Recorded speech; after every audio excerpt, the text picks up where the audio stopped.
is using quite a lot of CPU. Okay, welcome to another hardware bench video. On this one I'm going to show you how to undervolt your CPU. The CPU does look a little bit hot here, but that's because of how I've got the OBS settings recording the screen. Don't worry about that. So I'll just get straight into it.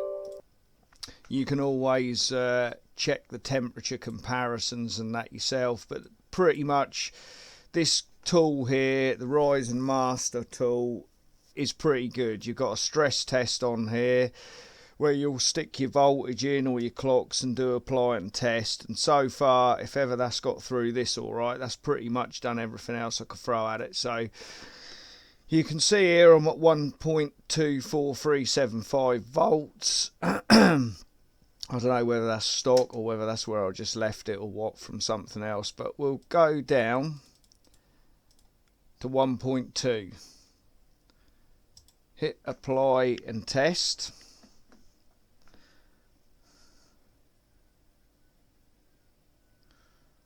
Obviously it's going to take a minute. You can see on CPU Z there, that's probably running a bit lower voltage now than what it would do if I hadn't done that.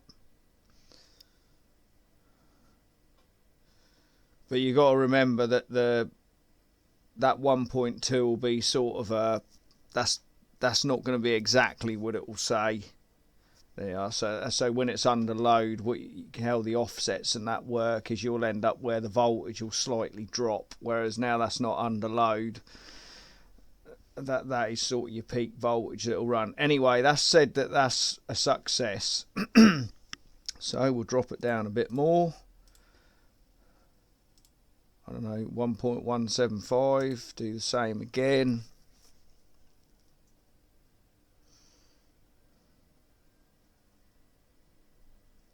And you can see here it's ramping up to 100%.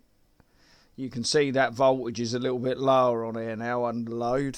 I mean, you can change these settings in your BIOS, but for normal day-to-day use, this is as effective or as easy as doing it any other way. So this is what I'd recommend. So there you go, apply and test. That was a success.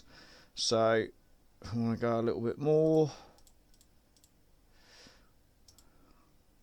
Eventually this should fail, and then obviously I'll then raise it until it doesn't fail, and then just to make sure it is okay, I'll then run it on like a benchmark like Cinebench or something like that and see how it goes. And with the fact that it's got OBS running in the background as well, that's going to put extra stress on the CPU than what it would have, especially with the settings I use.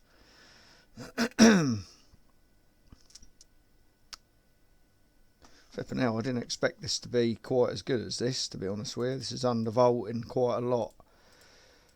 Right, 1.1. Surely that has got to fail now. I mean, this system, it is running a little bit hotter than probably what some would. It's in an old Alienware case.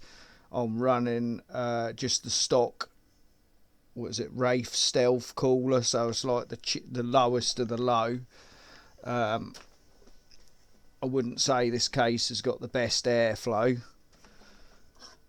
That said, ambient temperature in the room at the minute is 16 degrees, so that's fairly cool because I haven't long had the heating on. No, we're still.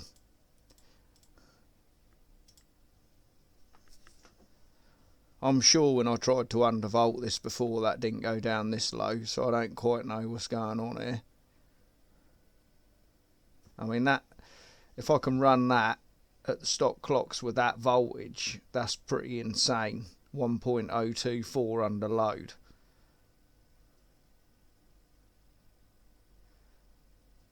But I've used this more for overclocking really, rather than doing the undervolting side of it. It's just I know a lot of people are into undervolting, so I thought I'd have a go at this.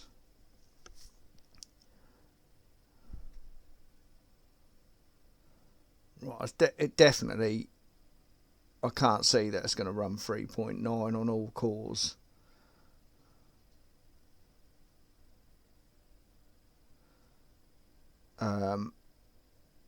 Under 1 volt.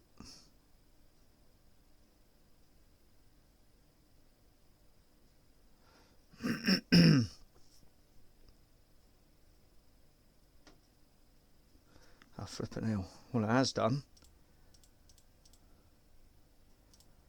Go again. So basically you can see what we're doing here. We just keep going until it fails.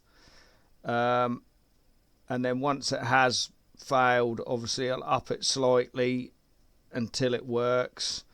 And then what I'll do is I'll run it on something else just to make sure it is okay. I mean, probably the best stress test you could have would be Y Cruncher. But different benchmarks and tests and programs do stress hardware in different ways. So just because something passes one stress test, there you go, that's not stable, doesn't mean that it's like totally stable everywhere. What did I have it on before? Let's try that one.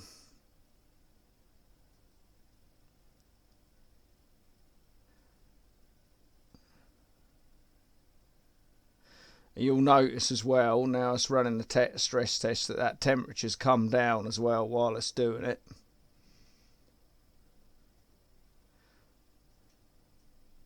So with this Ryzen Master program, when you boot up your computer, regardless of whether you've used it to overclock or undervolt, that is going to load in with the stock settings. So you will need to just come into this,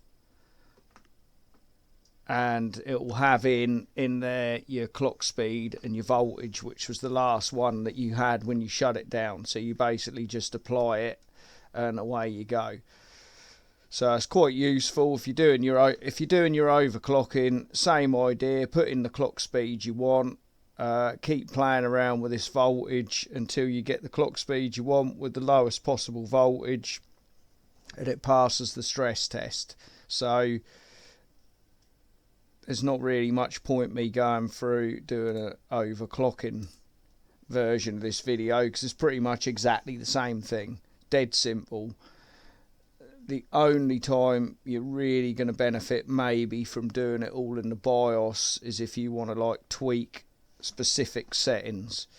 Right, so that failed there, so we'll just do one more. So this should be the setting. I'll just write it down while that's doing that. So it's 0.9625. I can tell you that when I've got this overclocked to 4. That's not doing it now. So we'll go up one more. 0.6.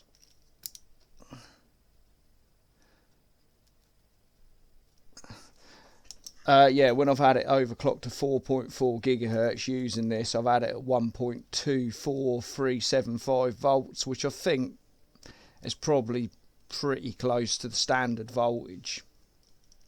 Might even be slightly lower, I'm not sure, but I mean, I've been doing loads of testing, video editing and all sorts with this CPU at that setting, and that's been rock solid, even with an ambient temperature in the room of 30 degrees C when I've had my log burner cranked right up. So it's pretty good. Right, so we've got this locked in. So that is pretty much undervolted now. If I was to turn the computer off, next time I turned it back on, I would literally have to reload. And right, let's just see what we've got. I don't know what I've got here. What all that is. That's a browser, I think. I don't know what I've got on this.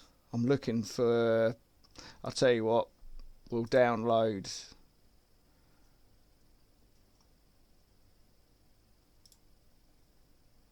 So if you go benchmarks, so this is hardwarebot.com or .org should I say. So just go to your benchmarks, choose what you want. You got all the different Cine benches and all that there.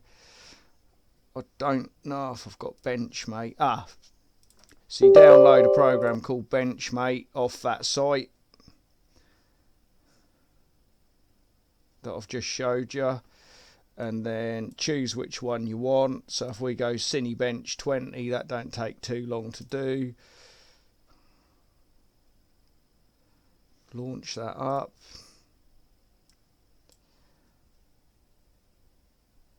And we'll run that. Now obviously the temperatures and that are going to be thrown out a bit because I'm running OBS and recording this.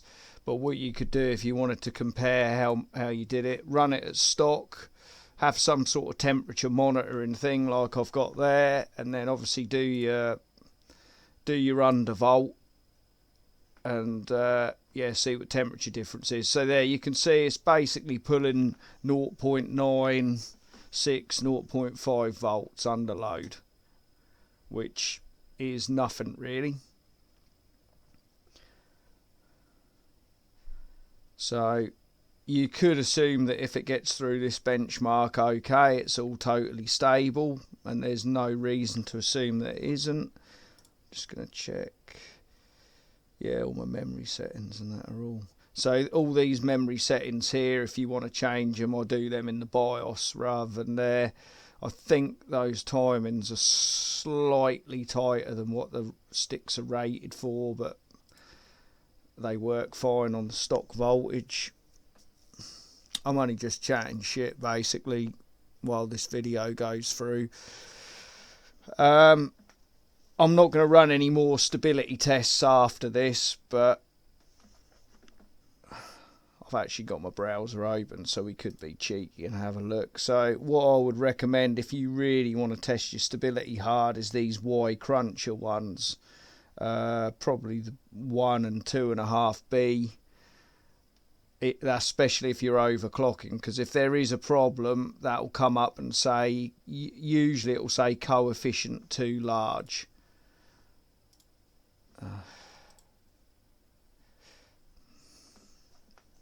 But I mean, I'm testing for stability here, not score. But as a rule, if you drop the voltage down and you keep the clock speed the same, because the temperature will be lower, you will usually get a slightly higher score. If you don't get a higher score by dropping the voltage on a benchmark, normally what will happen is when you come to do something like, I don't know, play a game, video editing or something, you'll get a blue screen because it isn't quite running how it should. So all you do, just up your voltage 1 notch until you don't get any more crashes. That's pretty much it. And there you go, it's done it. I don't recommend doing things like running Prime 95 and all them sort of things for ages. Obviously I've got a pretty low score there because I'm also running OBS and I was messing about with a web browser. But there you have it. That is undervolting your Ryzen CPU. Hopefully the video's been helpful to you. Please like and subscribe if you like it. Give us some comments about what else you want to see.